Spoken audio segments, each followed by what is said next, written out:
മുഖ്യമന്ത്രിയായ ശേഷമുള്ള ആദ്യ സന്ദർശനവുമായി പിണറായി വിജയൻ ദില്ലിയിലെത്തി. ഇപ്പോൾ വിവരങ്ങളുമായി ഞങ്ങളുടെ പ്രതിനിധി സന്തോഷ് സർലിംഗ് ചേരുകയാണ്. സന്തോഷ്, എപ്പോഴാണ് കേരളത്തിന്റെ മുഖ്യമന്ത്രി ദില്ലിയിലെത്തിയത്?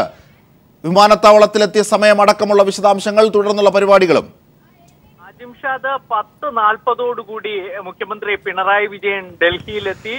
വിമാനത്താവളത്തിൽ തന്നെ അദ്ദേഹത്തിന് ഊഷ്മള സ്വീകരണമാണ് ഡൽഹിയിലെ മലയാളികളും CPM ഡൽഹി ഘടകവും ഒരുക്കിയത്. മുദ്രാവാക്യം വിളികളോടുകൂടി അദ്ദേഹത്തെ സ്വീകരിച്ചു. പിണറായി വിജയനോടൊപ്പം CPM സംസ്ഥാന secretary Kodiyeri Balakrishnan, polit bureau അംഗം MA ബേബി തുടങ്ങിയവരും ഒപ്പമുണ്ടായിരുന്നു.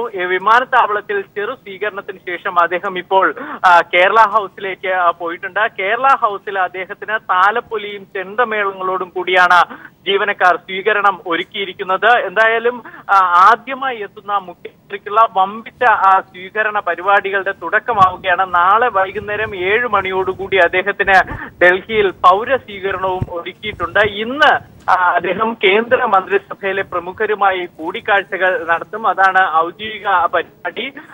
ഉപരാഷ്ട്രപതി 12 മണിയോടുകൂടി അദ്ദേഹത്തിന്റെ വസതിയിലെത്തി കാണുന്നുണ്ട്. അതിനുശേഷം കേന്ദ്ര മന്ത്രിസഭയിലെ പ്രമുഖരായ കേന്ദ്ര ധനകാര്യമന്ത്രി അരുൺ ജെയ്റ്റ്ലി, കേന്ദ്ര ആഭ്യന്തരമന്ത്രി രാജ്നാഥ് സിംഗ് തുടങ്ങിയവരുമായി കൂടിക്കാഴ്ച നടത്തും. വൈകുന്നേരം 4 മണിക്ക് പ്രധാനമന്ത്രി നരേന്ദ്രമോദി അദ്ദേഹത്തിന്റെ വസതിയായ റേസ് കോഴ്സിലെ 7-ാം നമ്പർ വസതിയിൽ വെച്ച് പിണറായി വിജയനെ കാണുന്നുണ്ട്. നേരത്തെ LDF കേരളത്തിൽ വിജയിച്ചപ്പോൾ അദ്ദേഹം അഭിനന്ദന സന്ദേശങ്ങളൊക്കെ അയച്ചിരുന്നു. അതുകൊണ്ട് തന്നെ ഇപ്പോഴുള്ള ഈ കൂടിക്കാഴ്ചകളെല്ലാം സൗഹൃദ സംഭാഷണങ്ങളാണ്, സൗഹൃദ കൂടിക്കാഴ്ച.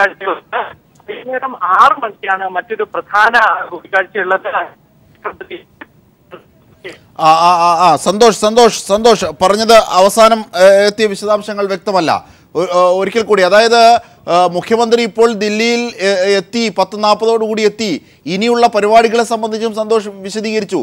ഇനി ആദ്യം പോവുക എവിടെയാണ്?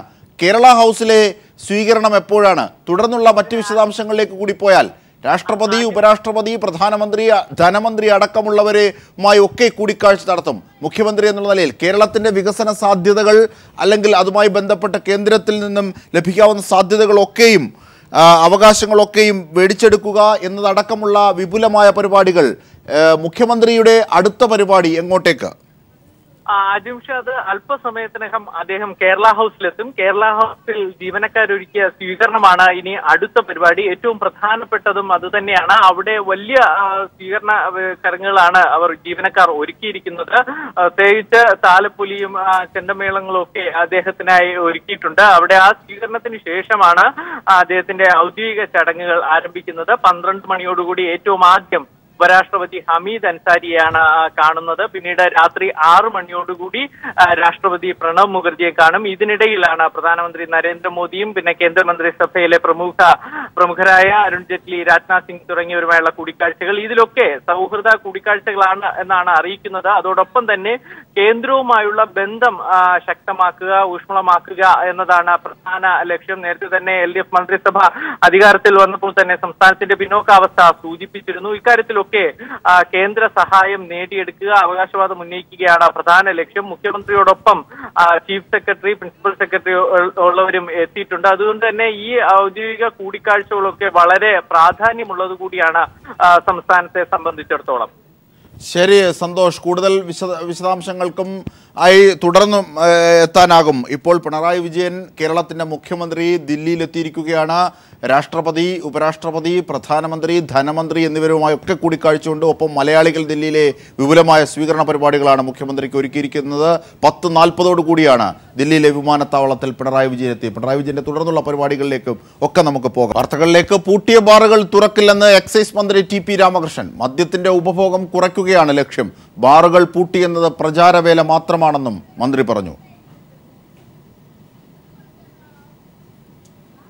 മന്ത്രിയുടെ വാക്കുകളിലേക്ക്. പൂട്ടിയതൊന്നും ഇപ്പോൾ തുറക്കാൻ പോകുന്നില്ല. എന്നാൽ നമ്മൾ മനസ്സിലാക്കേണ്ട ഒരു വസ്തുതയുണ്ട്. ഈ പൂട്ടി എന്ന് പറഞ്ഞ പല ബാറുകളും പൂട്ടിയിട്ടില്ല.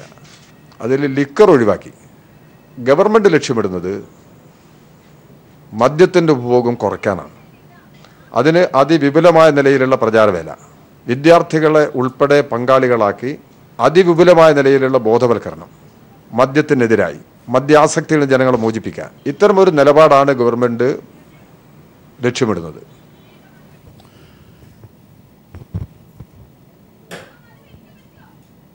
ഇപ്പോൾ ഇതിൻ്റെ കൂടുതൽ വിവരങ്ങളുമായി ഞങ്ങളുടെ പ്രതിനിധി മേഘ മാധവൻ ചേരുകയാണ്. മേഘ, എന്തൊക്കെയാണ് മന്ത്രി മദ്യവർജനവുമായി ബന്ധപ്പെട്ട നയപരിപാടികളെ സംബന്ധിച്ച് സൂചിപ്പിച്ചത്? ഒപ്പം മുൻ സർക്കാരിൻ്റെ നിലപാടുകളെ, മദ്യത്തിലുള്ള നിലപാടുകളെ വിമർശിക്കുകയും ചെയ്തു. വിശദാംശങ്ങളിലേക്ക് പോയാൽ.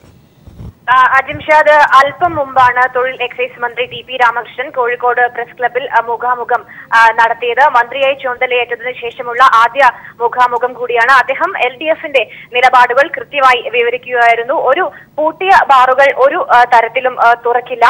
കഴിഞ്ഞ സർക്കാർ ബാറുകൾ പൂട്ടി എന്ന് പറയുന്നത് വെറും പ്രചാരണ വേല മാത്രമാണ്. പൂട്ടി എന്ന് പറയുന്ന ബാറുകൾ ഒന്നും തന്നെ പൂട്ടിയിട്ടില്ല എന്നും മന്ത്രി വ്യക്തമാക്കി. കൃത്യമായ നിലപാട് നേരത്തെ തന്നെ LDF തങ്ങളുടെ ഇലക്ഷൻ മാനിഫെസ്റ്റോയിൽ പ്രകടമാക്കിയതാണ്. മദ്യവർജനം തന്നെയാണ് LDFന്റെ നിലപാട്. അത് തന്നെയാണ് സർക്കാർ തുടരുക. അതിൽ നിന്ന് ഒരു മാറ്റവും ഉണ്ടാകില്ല എന്നും അദ്ദേഹം പറഞ്ഞു. തോട്ടം മേഖലയിലെ തൊഴിലാളികളുടെ പ്രശ്നവുമായി ബന്ധപ്പെട്ട് തോട്ടം മേഖലയിലെ തൊഴിലാളികളുടെ പ്രശ്നങ്ങൾ എല്ലാ തരത്തിലും പരിഹരിക്കും. വർക്ക് ലോഡാണ് ഏറ്റവും പ്രധാനമായ പ്രശ്നം. അത് പരിഹരിക്കാനുള്ള എല്ലാ സാധ്യതകളും തേടും. തോട്ടം മേഖലയിലെ തൊഴിലാളികളുടെ താമസ സൗകര്യം അവർ നേടുന്ന ഏറ്റവും വലിയ പ്രതിസന്ധിയാണ്. അതും പരിഹരിക്കും. ഒപ്പം തന്നെ എല്ലാ തരത്തിലും തൊഴിലാളികൾക്ക് അനുകൂലമായ നിലപാടായിരിക്കും സർക്കാർ സ്വീകരിക്കുക. മദ്യവർജനത്തോടൊപ്പം തന്നെ സർക്കാർ മുൻപോട്ട് വെക്കുന്ന മറ്റൊരു പരിപാടി എന്നത് മയക്കുമരുന്ന് ഉൾപ്പെടെയുള്ള ലഹരി പദാർത്ഥങ്ങളുടെ ഉപയോഗം തടയുക എന്നതാണ്. അതുമായി ബന്ധപ്പെട്ട പ്രചാരണങ്ങൾ നടത്തും, ബോധവൽക്കരണങ്ങൾ നടത്തും. വിദ്യാർത്ഥികൾ ഉൾപ്പെടെ എല്ലാ തരത്തിലുള്ള ബോധവൽക്കരണം നടത്തി മദ്യ ഉപയോഗം കുറച്ചു കൊണ്ടുവരുന്ന അവസ്ഥയിലേക്ക് കാര്യങ്ങൾ നീക്കുമെന്നും അദ്ദേഹം വ്യക്തമാക്കി. നേരത്തെ ഞാൻ സൂചിപ്പിച്ചതുപോലെ തന്നെ കഴിഞ്ഞ സർക്കാർ ബാറുകൾ പൂട്ടി എന്ന് പറയുന്നത് പ്രചാരണ വേല മാത്രമാണ്. പൂട്ടിയ ബാറുകളിൽ വൈനും ബീറും ഉൾപ്പെടെയുള്ള നൽകുന്ന അവസ്ഥയാണ് ഉള്ളത്. അത്തരത്തിലുള്ള പ്രശ്നങ്ങളൊക്കെ പരിഹരിക്കുമെന്നും അദ്ദേഹം പറഞ്ഞു. ശരി മേഘ മാധവനാണ് വിവരങ്ങൾ നൽകിയത്. LDF ശക്തി കേന്ദ്രങ്ങളിൽ മനഃപൂർവ്വം അക്രമം നടത്തി വിജയത്തിന്റെ ശോഭ കെടുത്താനുള്ള ശ്രമമാണ് BJP RSS സംഘം നടത്തുന്നതെന്ന് LDF കണ്ണൂർ ജില്ലാ കമ്മിറ്റി. അക്രമികളെ ജനങ്ങൾക്ക് മുന്നിൽ തുറന്നു കാട്ടാൻ ജനകീയ സദസ്സുകൾ സംഘടിപ്പിക്കുമെന്നും LDF നേതാക്കൾ വാർത്താ സമ്മേളനത്തിൽ പറഞ്ഞു. കോൺഗ്രസ് RSS ഒത്തുകളിയാണ് ജില്ലയിലെ സംഘർഷങ്ങൾക്ക് പിന്നിലെന്നും പോലീസ് അക്രമികൾക്കെതിരെ കർശന നടപടി സ്വീകരിക്കണമെന്നും നേതാക്കൾ ആവശ്യപ്പെട്ടു. കണ്ണൂർ ജില്ലയിൽ ഒരു കൊലപാതകം ഉൾപ്പെടെ നിരവധി അക്രമങ്ങൾ നടത്തിയ അക്രമകാരികളെ തുറന്നുകാട്ടുന്നതിന് ഇന്നു മുതൽ ഒരാഴ്ചക്കാലം വിപുലമായ ജനസദസ്സുകൾ സംഘടിപ്പിക്കുമെന്ന് LDF ജില്ലാ കമ്മിറ്റി അറിയിച്ചു. LDF വിജയത്തിന്റെ ശോഭ കെടുത്താനുള്ള ആസൂത്രിത ശ്രമമാണ് RSS BJP സംഘം നടത്തുന്നതെന്ന് CPIM കണ്ണൂർ ജില്ലാ സെക്രട്ടറി P.J. രാജൻ പറഞ്ഞു. പുത്തൻകണ്ടത്ത് CPIM പ്രവർത്തകനെ നിഷ്ഠൂരമായി ബോംബെറിഞ്ഞ് പിക്കപ്പ് വാൻ കയറ്റി കൊന്ന സ്ഥലത്ത് വന്നാണ് കുമ്മനം മാർക്സിസ്റ്റ് അക്രമം എന്ന് പ്രചരിപ്പിക്കുന്നതെന്നും അദ്ദേഹം പറഞ്ഞു. LDF ശക്തി കേന്ദ്രങ്ങളിൽ അക്രമം നടത്തി മാർക്സിസ്റ്റ് അക്രമം എന്ന പ്രതീതിയുണ്ടാക്കുകയാണ് BJP RSS സംഘം. കെ സുധാകരന്റെ വീട്ടിനടുത്തു നിന്നും ആയുധവുമായി പിടികൂടിയയാൾ പോലീസിനോട് പറഞ്ഞത് യൂത്ത് കോൺഗ്രസ് പ്രവർത്തകനടക്കം സുധാകരന്റെ വീടാക്രമണ സംഘത്തിലുണ്ടായിരുന്നുവെന്നാണ്. RSSും കോൺഗ്രസും ചേർന്നുള്ള ഒത്തുകളിയാണിതെന്നും കസ്റ്റഡിയിലുള്ള രജീഷിനെ ചോദ്യം ചെയ്താൽ ഗൂഢപദ്ധതിയിൽ ആരൊക്കെ പങ്കെടുത്തുവെന്ന് വ്യക്തമാവുമെന്നും പോലീസ് കർശന നടപടി സ്വീകരിക്കണമെന്നും P.J. രാജൻ പറഞ്ഞു. ഇടതുപക്ഷ ജനാധിപത്യ മുന്നണി അധികാരത്തിൽ വന്നപ്പോൾ ഈ നാട്ടിൽ അരാജകാവസ്ഥയുണ്ടായി എന്ന് വരുത്താൻ വേണ്ടിയുള്ള കൃത്യമായ ഗൂഢപദ്ധതികൾ നടന്നുകൊണ്ടിരിക്കുകയാണ്. പക്ഷേ ആ ഗൂഢപദ്ധതി ഇപ്പോൾ വെളിക്ക് വന്നിരിക്കുകയാണ്.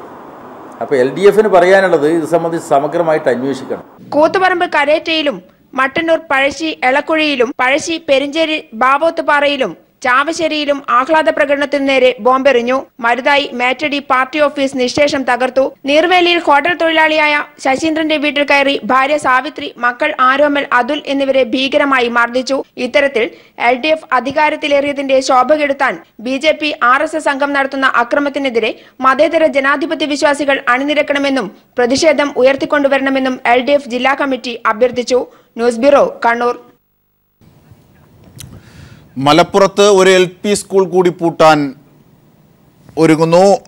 ഹൈക്കോടതി ഉത്തരവിനെ തുടർന്നാണ് നടപടി. വിവരങ്ങളുമായി സ്വാലിഹ് ഞങ്ങളുടെ പ്രതിനിധി ചേരുകയാണ്. സ്വാലിഹ്, മലാപ്പറമ്പ് സ്കൂളിന് പിന്നാലെ മലപ്പുറത്തെ മറ്റൊരു സ്കൂൾ കൂടി, വിശദാംശങ്ങളിലേക്ക് പോയാൽ. അജിംഷാദ്, മലപ്പുറം കൊണ്ടോട്ടിയിൽ ഒളവട്ടൂർ മങ്ങാട്ടുമുറി LP സ്കൂളാണ് അടച്ചുപൂട്ടുന്നത്. ലാഭകരമല്ലാത്ത സ്കൂൾ എന്ന് കാണിച്ചു തന്നെയാണ് മാനേജർ ഹൈക്കോടതിയെ സമീപിച്ചിരുന്നത്. 2009 DPIയെ സമീപിച്ചിരുന്നു. എന്നാൽ സ്കൂൾ അടച്ചുപൂട്ടുന്നതിനെ DPI എതിർത്തിരുന്നു. തുടർന്നാണ് ഹൈക്കോടതിയെ സമീപിച്ചത്. 49 കുട്ടികളാണ് ഇപ്പോൾ മങ്ങാട്ടുമുറി LP സ്കൂളിൽ പഠിക്കുന്നത്. 19 കുട്ടികൾ ഇത്തവണ 1ാം ക്ലാസ്സിലേക്ക് അഡ്മിഷനുമുണ്ട്. സ്കൂൾ അടച്ചുപൂട്ടുമെന്ന ഒരു ആശങ്ക കൊണ്ട് തന്നെയാണ് കുട്ടികൾ കുറഞ്ഞു പോയതെന്നാണ് ഹെഡ് മാസ്റ്റർ പറയുന്നത്. ഹൈക്കോടതി ഉത്തരവിനെ തുടർന്നാണ് ഇപ്പോൾ സ്കൂൾ റെക്കോർഡുകളെല്ലാം ഏറ്റെടുക്കാൻ AEOയുടെ നേതൃത്വത്തിൽ എത്തിയത്. പോലീസ് സംരക്ഷണത്തിലാണ് ഇന്ന് AEO സ്കൂളിലെത്തിയത്. ഇവരെ സ്വാലിഹ് മുഴുമിക്കാനായില്ല. ഒരുപക്ഷെ നിരവധി സ്കൂളുകളാണ് ഇതുമായി ബന്ധപ്പെട്ട് ഇങ്ങനെ ഇത്തരത്തിൽ അടച്ചുപൂട്ടൽ ഭീഷണി നേരിടുന്നത് കൂടി. ഓരോ ഘട്ടത്തിലും കേരളം വളരെ ആശങ്കയോടുകൂടിയാണ് ഇതിനെ സമീപിക്കുന്നതും. ഒരുപക്ഷെ സ്വാലിഹ് മലപ്പുറത്തെ ഈ സ്കൂളിൻ്റെ വിവരങ്ങളും വിശദാംശങ്ങളും നൽകുമ്പോൾ തന്നെ സർക്കാരിൻ്റെ ഇടപെടലുകൾ കൊണ്ട് കോടതിയുടെ ഇത്തരത്തിലുള്ള സമീപനങ്ങൾക്ക് മറികടക്കാനുള്ള നിയമനിർമ്മാണം അടക്കമുള്ള ഇതിലേക്ക് നീങ്ങാനാകുമോ? അങ്ങനെയുള്ള പരിശോധനകളില്ലേ? ഒരുപക്ഷെ ഒരു പ്രദേശത്തെ മുഴുവൻ അക്ഷരാഭ്യാസവുമായി കേന്ദ്രീകരിക്കുന്നത് ഇത്തരം വിദ്യാലയങ്ങളായിരിക്കും, പ്രത്യേകിച്ചും മലപ്പുറം പോലെയുള്ള പ്രദേശത്തു കൂടി. അങ്ങനെയാണെങ്കിൽ ഇവിടേക്ക് എന്ത് നടപടികളാകും ഇനി നാട്ടുകാർ ആഗ്രഹിക്കുന്നത്? അവർ അത്തരത്തിൽ എന്തെങ്കിലും സംഘം ചേർന്നിട്ടുണ്ടോ? മീൻസ് സമരപരിപാടികളുമായി ബന്ധപ്പെട്ട് അതിൻ്റെ വിശദാംശങ്ങളിലേക്ക് കൂടി സ്വാലിഹ് പോയാൽ. അജിംഷാദ്, നിലവിൽ 49 കുട്ടികളാണ് സ്കൂളിലുള്ളത്. വിദ്യാർത്ഥികളുടെ രക്ഷിതാക്കൾ ഉൾപ്പെടെയുള്ളവർ, നാട്ടുകാരെല്ലാവരും ചേർന്നാണ് ഇപ്പോൾ AEOയെ തടഞ്ഞിരിക്കുന്നത്. പുതിയ സർക്കാർ ഇക്കാര്യത്തിൽ നയം വ്യക്തമാക്കിയിട്ടുണ്ട്. ഇത്തരത്തിൽ ലാഭകരമല്ലാത്ത സ്കൂളുകൾ അടച്ചുപൂട്ടില്ല എന്ന് സർക്കാർ നേരത്തെ തന്നെ പ്രഖ്യാപിച്ചിട്ടുണ്ട്. എന്നാൽ ഇത് ഹൈക്കോടതി ഉത്തരവാണ്. 2011 മുതൽ കോടതി നടപടികൾ തുടർന്നുകൊണ്ടിരിക്കുകയായിരുന്നു. ഇതിനെ തുടർന്നാണ് ഇപ്പോൾ അടച്ചുപൂട്ടാനുള്ള ഉത്തരവുമായി AEO എത്തിയിരിക്കുന്നത്. ഏതായാലും ഒരു കാരണവശാലും സ്കൂൾ അടച്ചുപൂട്ടാൻ അനുവദിക്കില്ല എന്ന് തന്നെയാണ് നാട്ടുകാരും രക്ഷിതാക്കളും പറയുന്നത്. അജിംഷാദ്. ശരി സ്വാലിഹാണ് വിവരങ്ങൾ നൽകിയത്. മലപ്പുറം കൊണ്ടോട്ടി മങ്ങാട്ടുമുറി LP സ്കൂൾ പൂട്ടുന്നതിനെതിരെ നാട്ടുകാർ രംഗത്തെത്തി. സ്കൂൾ പൂട്ടാനെത്തിയ AEOയെ നാട്ടുകാർ തടഞ്ഞു. സ്ഥലത്ത് സംഘർഷാവസ്ഥ അല്പനേരം നിന്നു. ഇതിൻ്റെയൊക്കെ വിശദാംശങ്ങളാണ് സ്വാലിഹ് ഞങ്ങളുടെ പ്രതിനിധി നൽകിയത്. മറ്റൊരു വാർത്തയിലേക്ക്. ശാസ്ത്ര സാഹിത്യ പരിഷത്ത് 53ാം സംസ്ഥാന സമ്മേളനത്തിന് കൊല്ലത്ത് തുടക്കമായി. 3 ദിവസം നീണ്ടു നിൽക്കുന്ന സമ്മേളനം UNDP ഡയറക്ടർ G പത്മനാഭൻ ഉദ്ഘാടനം ചെയ്യും.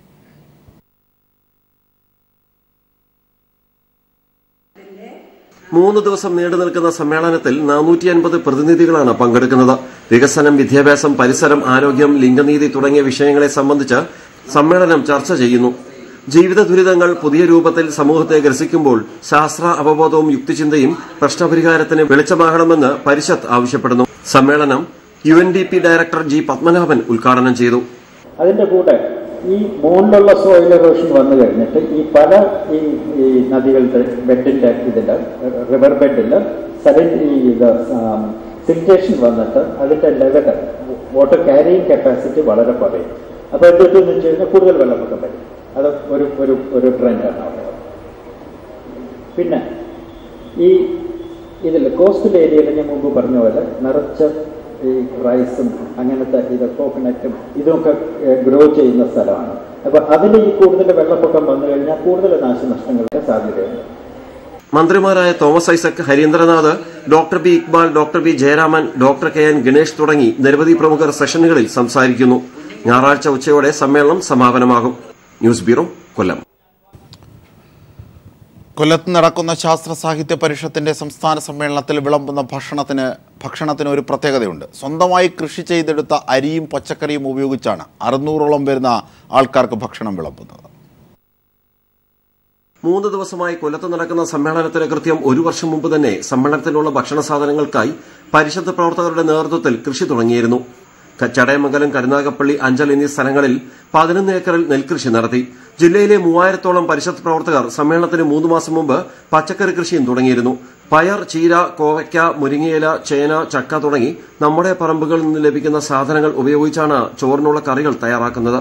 കൃഷിയുടെ സന്ദേശം നാട്ടിലേക്ക് പകരുന്നതിനോടൊപ്പം പരമാവധി സ്ഥലം തരിശുരഹിതമാക്കി മാറ്റാനാണ് പരിഷത്ത് ലക്ഷ്യമിടുന്നത്. 11 ഏക്കർ സ്ഥലത്ത് നെൽകൃഷി നടത്തുകയും അവിടുന്ന് ഉൽപ്പാദിപ്പിക്കപ്പെട്ട ജൈവ കൃഷി രീതി കൊണ്ട് ഉൽപ്പാദിപ്പിക്കപ്പെട്ട അരിയാണ് ഇവിടെ ഞങ്ങൾ ഭക്ഷണാവശ്യത്തിനും മറ്റ് എല്ലാ പാചക ആവശ്യത്തിനുമായി ഉപയോഗിക്കുന്നത് മാവിനും മറ്റു രൂപത്തിലും ഒക്കെ തന്നെ.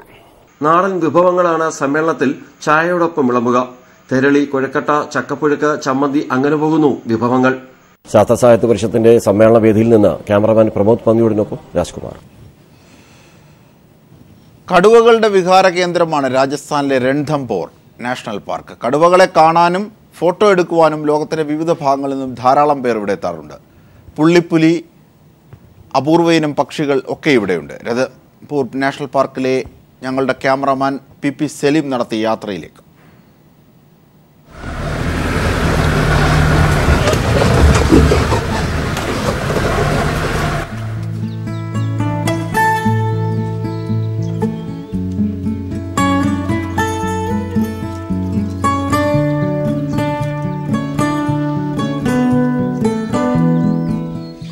രാജസ്ഥാനിലെ സവോയ് മധേപൂർ ജില്ലയിലാണ് രൺഥാംബോർ നാഷണൽ പാർക്ക് സ്ഥിതി ചെയ്യുന്നത്.